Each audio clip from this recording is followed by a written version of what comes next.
All right, I'm delighted to say that joining me now is Tina McQueen. We're going to get through the Fast Five in a moment. But Tina, welcome to Bernardi. It's wonderful to have you here. Thanks, Cory. Before I get to the news topics of the day. I'm very nervous though with you in person.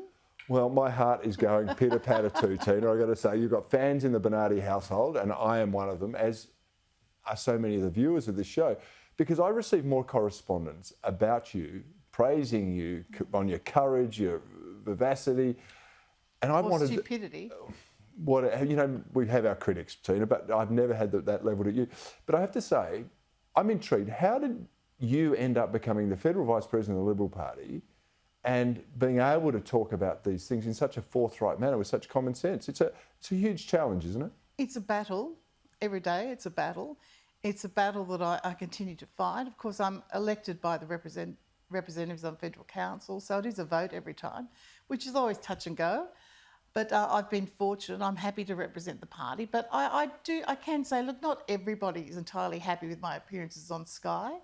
But like you, I talk to the members, I get round to branches, AGMs, and while ever they're happy and content with me telling the truth as far as I can, without stepping outside the rules of the party, then I'll continue to do it. Good on you, because the people need a voice, not just in Parliament, but outside, and it's wonderful. I think any party needs authentic people, Cory. Of course they do. If you're not authentic, you're not going to win. Well, haven't we learned that to our lament recently? We have. All right, let's get to the news of the day. The Fast Five, we call it. Here we go. Parents are outraged at a colouring project given to Year 1 students at a New South Wales primary school. Kids were encouraged to colour in slogans such as "No pride in genocide." This horrified me, Tina. What did you make of it? Well, it's disgraceful. And I want to know, since when does NAIDOC dictate what goes on in the education system? And what Year 1 kid is going to understand genocide? Absolutely disgraceful. Give a balanced side of history, Cory, but that's just shocking. And I would not only complain, I'd be taking my kid out of that school if they did anything like that to my grandchildren, let me tell you. Yeah, I've got to say, what struck me about looking at the colouring in competition was black was spelled B-L-A-K. I saw that too. I thought it was just that crazy Greens woman who spoke about that, whereas that's just teaching kids incorrect spelling, isn't it? Yeah, it's very, very sad, very sad. Yeah. All right, we've still got time on the clock. There were moving ceremonies yesterday around Vietnam Veterans Day, a day of reflection. I thought it was really, really important given the history of Vietnam veterans, and particularly when I was growing up as a kid, they were kind of treated poorly. What did you make of it? Oh, it's very important we remember them. I was particularly on the victory of Long Tan, or the Battle of Long Tan.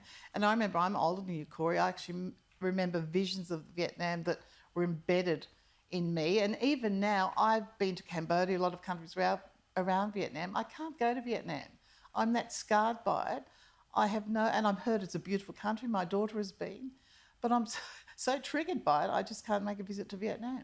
Yeah, I've been there, and beautiful people, beautiful country, and I have to say it put what Australian diggers went through in perspective. I had a couple of uncles that went there as well, and it does put it in perspective. Very confronting, a lot of damage done to a lot of people. It's about time we continue to show respect for them, because the reception they got returning home was just horrific, and a lot of that has damaged a lot of them for life. In fact, all our diggers deserve that level of respect. Yeah. Okay, hard to respect the United Nations. You know that's my view, but a new report makes it even harder. It claims UN peacekeepers have fathered and abandoned thousands of children in the Democratic Republic of Congo since 1999. These are allegations of abuse of children, Tina. The UN, they want to rule the world. They can't even rule themselves. They've interviewed about 3,000 people, and some of the incidents are horrific. And there's a correlation between incidents of abuse and the influx of UN and WHO troops. So in some cases, it'd be better that they stay out, Cory. Young women in particular may be safer. Isn't it tragic that we have to say that about people who have gone in to safeguard a group of people? But well, when they go and say the Ebola crisis, there was so much sexually transmitted disease in young females. It's just horrific. Yeah, it is horrific. We shouldn't be dictated by that UN. No, we should ignore them. Exactly. We should go there, give our speeches and move on and say we're not listening to you anymore.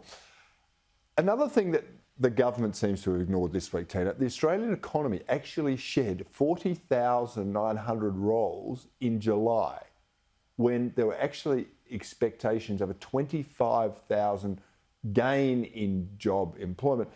Yet our unemployment figures have fallen because basically people have given up looking for work. They're not participating anymore.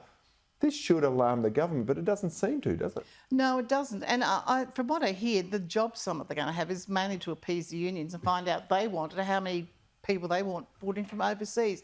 So it's crazy. Again, I know this has been hammered on about this, on this station in particular, but allow the pensioners, allow ex-defence people. There's a shortage of airport staff. I think ex-defence would be wonderful in that role, particularly in, checking everyone for the foot, mouth and FMD like they do in New Zealand. Every bag, everything's checked. We don't have the staff in Australia to do it. Well, we should get the staff from ex-defence personnel. Absolutely, but you've got to rejig the whole environment about how pensions are calculated, the penalties attached to it, and there's an ideological avoidance of it, you see, I don't think there's there's going to be too much rejigging with the Labor Party, Cory. I really don't. Fine, social engineering maybe.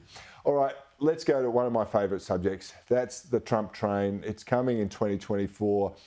One of his famous critics, Liz Cheney, is reportedly mulling a presidential bid despite being ousted from her seat in a pre-selection recently. It's got to be all over for her. In fact, I want her to run so she gets trounced. I want her to run because she'll attract the Democrat vote. She won't split the Republican vote. She'll split the Democrat vote. So let her run. Let's jump on you and demolish you finally, Liz. Good riddance, goodbye. Maybe she'll become the Democratic nominee because she might be marginally better than Kamala Harris. Apparently she didn't spend all her money that she had for the primary, so she's saving it up for something.